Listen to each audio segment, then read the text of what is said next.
Infection control society آپ کی صحت کے بارے میں مختلف مضامین پیش کرتی ہے جس کے ذریعے آپ اپنی صحت کو بہتر کر سکتے ہیں۔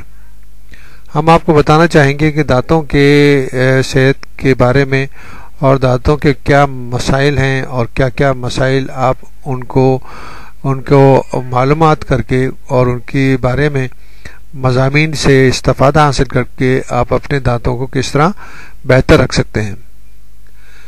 اس کے لیے ہم نے ایک مضمون جو کہ شائع ہوا اخبار جہاں کے اندر اس سے استفادہ حاصل کیا اور اس کو ہم آپ کو بتانا چاہیں گے۔ ہر بالغ فرد کے منہ میں 32 دانت ہوتے ہیں، لیکن ان 32 دانتوں میں سے کچھ کو دوسرے دانتوں کے مقابل میں گلنے، سڑنے یا نقصان پہنچنے کا زیادہ اندیشہ ہوتا ہے۔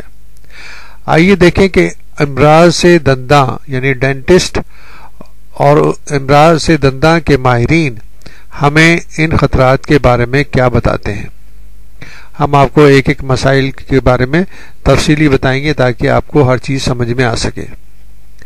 سامنے کے دانت، جو سامنے کے دانت ہوتے ہیں ان کے بارے میں ہم آپ کو ڈینٹسٹ کی رائے بتائیں گے کہ سامنے کے دانتوں کے کیا مسائل ہوتے ہیں۔ ہمارے منہ کے سامنے کے حصے میں جو 8 دانت ہوتے ہیں انہیں انسائزرز کہا جاتا ہے۔ کھانے کی چیزوں کو کاٹنے کے لیے ہم ان دانتوں کو استعمال کرتے ہیں۔ ان میں سے 4 دانت اوپر اور 4 دانت نیچے ہوتے ہیں۔ ان دانتوں کے درمیان میں جو 2 دانت ہوتے ہیں انہیں نقصان پہنچنے کا احتمال زیادہ ہوتا ہے۔ تاہم نچلے جبڑے کے ان دانتوں کو خاص طور پر اس وقت نقصان پہنچتا ہے جب ہم دانت پیستے ہیں۔ آپ کو یہ جان کر حیرت ہوگی کہ ہم میں سے 8% افراد بے خیالی میں یہ کام کرتے رہتے ہیں اور نچلے حصے کے انسائزر دانت زیادہ پیلے ہوتے ہیں، اور اس کی وجہ یہ ہوتی ہے کہ ان کے اوپر حفاظتی تہ زیادہ ہلکی ہوتی ہے، جس سے اس تہ کے نیچے زردی مائل ٹشو جھلکنے لگتا ہے۔ یہی زردی مائل ٹشو دانتوں کی مضبوطی کی بنیاد ہوتا ہے۔ ان دانتوں کے ارد گرد میل ٹارٹار بھی زیادہ جمع ہوتا ہے کیونکہ اس کے آس پاس تھوک بنانے والے غدود بھی ہوتے ہیں۔ ہماری تھوک میں جو منرلز ہوتے ہیں وہ پلیک کے ساتھ مل کر سخت میل یعنی ٹارٹار کی شکل اختیار کر لیتے ہیں۔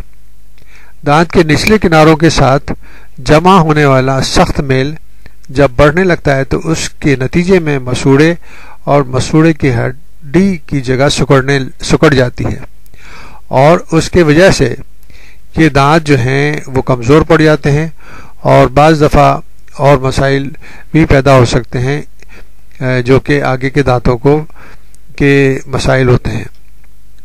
نوکیلے دانت، آگے کے دانتوں اور داڑھوں کے درمیان کے نوکیلے دانت کو کینائن کہتے ہیں کہ تمام دانتوں میں مضبوط ہوتے ہیں اور ان کے نوک دار کنارے غذاؤں کو کترنے، کاٹنے اور ٹکڑے کرنے میں مددگار ہوتے ہیں۔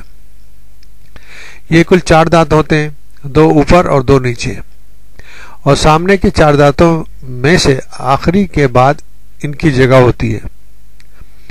ان دانتوں میں ڈینٹائن کی مقدار زیادہ ہوتی ہے کیونکہ ان کو دوسرے دانتوں سے مضبوط تر بنایا گیا ہے۔ اس بنا پر سوجن ان کے خراب ہونے کی وجہ سے ان پر سوجن پیدا ہوتی ہے، اور پھر وقت گزرنے کے ساتھ مسوڑوں کی ایسی بیماری لاحق ہو جاتی ہے جس سے دانت ہلنا شروع ہوتے ہیں اور پھر نکل جاتے ہیں۔ یہ دانت چونکہ اپنی ساخت میں پیلے ہوتے ہیں اور اس لیے اگر کبھی ان میں بھرائی کی ضرورت پیش آتی ہے تو یہ ٹوٹ بھی سکتے ہیں۔ سب سے بڑے دانت، اوپر اور نیچے کے دونوں آخری سروں کے مسوڑوں پر 2 کی تعداد میں وہ سب سے بڑے اور سب سے مضبوط دانت ہوتے ہیں جنہیں مولر کہا جاتا ہے۔ سب سے زیادہ یہی دانت گلنے، سڑنے اور